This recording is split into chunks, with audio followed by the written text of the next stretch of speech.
Jangan lupa subscribe.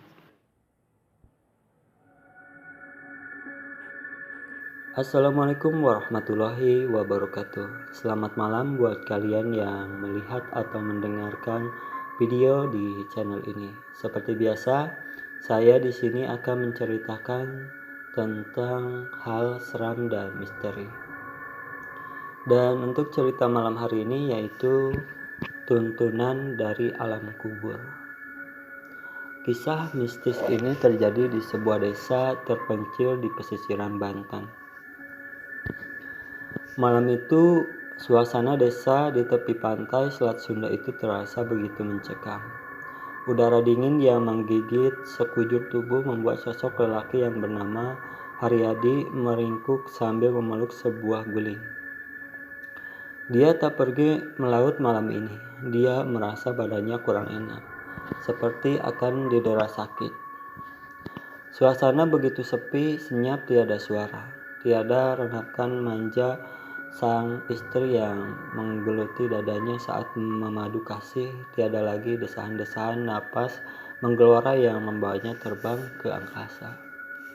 Haryadi kini merasa seorang diri di dunia yang fana ini.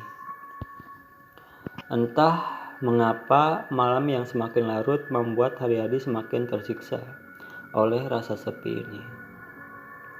Sayup-sayup, suara jangkrik dan binatang malam di kejauhan sana seolah menertawakan kesunyian dirinya.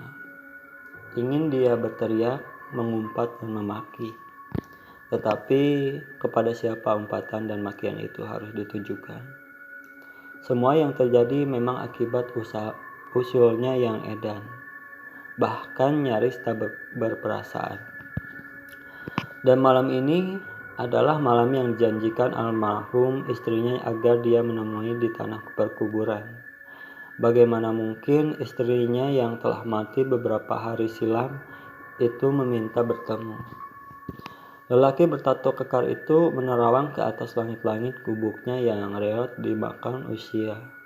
Dia tak pernah merasa seperti ini.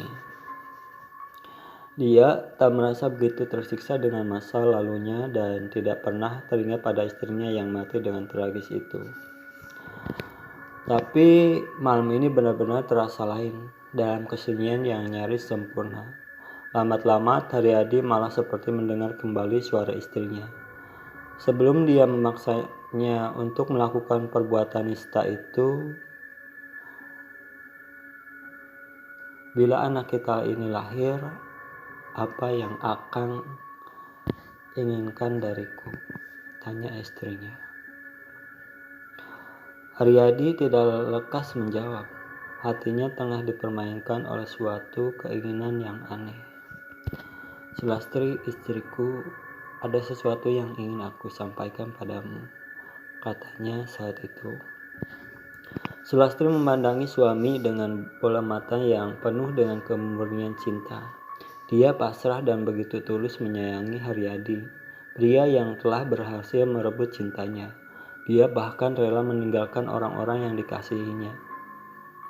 Demi cintanya yang tulus, dia tak peduli dengan segala hujatan dan ultimatum dari kedua orang tuanya.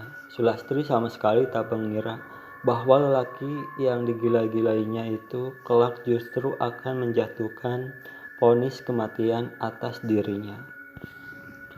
Malam itu Haryadi masih ingat ketika mereka lama saling terdiam, bibir Sulastri yang ranum terbuka kecil menantikan gerangan apa yang akan disampaikan oleh lelaki yang telah menjadi suaminya, yang sebenarnya tidak disetujui oleh kedua orang tuanya itu. Sampai akhirnya terdengar suara lemah dari mulut Haryadi setelah dia menarik napas panjang. Lastri, sebelumnya aku minta maaf. Mungkin impianmu tidak akan menjadi kenyataan. Terpaksa ini harus kita lakukan. Bukan karena aku tidak mencintai kamu dan anak yang kini kau kandung. Itu tapi sekali lagi aku terpaksa mengusulkan hal ini. Akang minta maaf dan meminta pengertianmu, Lastri, ucap Haryadi yang seperti ragu untuk mengungkapkan isi hatinya. Sulastri bingung. Apa sih sebenarnya yang Akang inginkan? Tanya sambil menatap wajah Haryadi dengan tatapan kosong. Dia sungguh tak mengerti dengan apa yang dimaksud oleh suaminya. Dia hanya tahu bahwa suaminya sangat mencintainya. Malam itu Sulastri hanya diam dan menunggu. Sementara itu Haryadi memperhatikan wajah istrinya dengan seksama seakan mencari tahu reaksi Sulastri. Setelah menenangkan sejenak gemuruh hatinya yang kian keras, barulah Haryadi melanjutkan kata-katanya.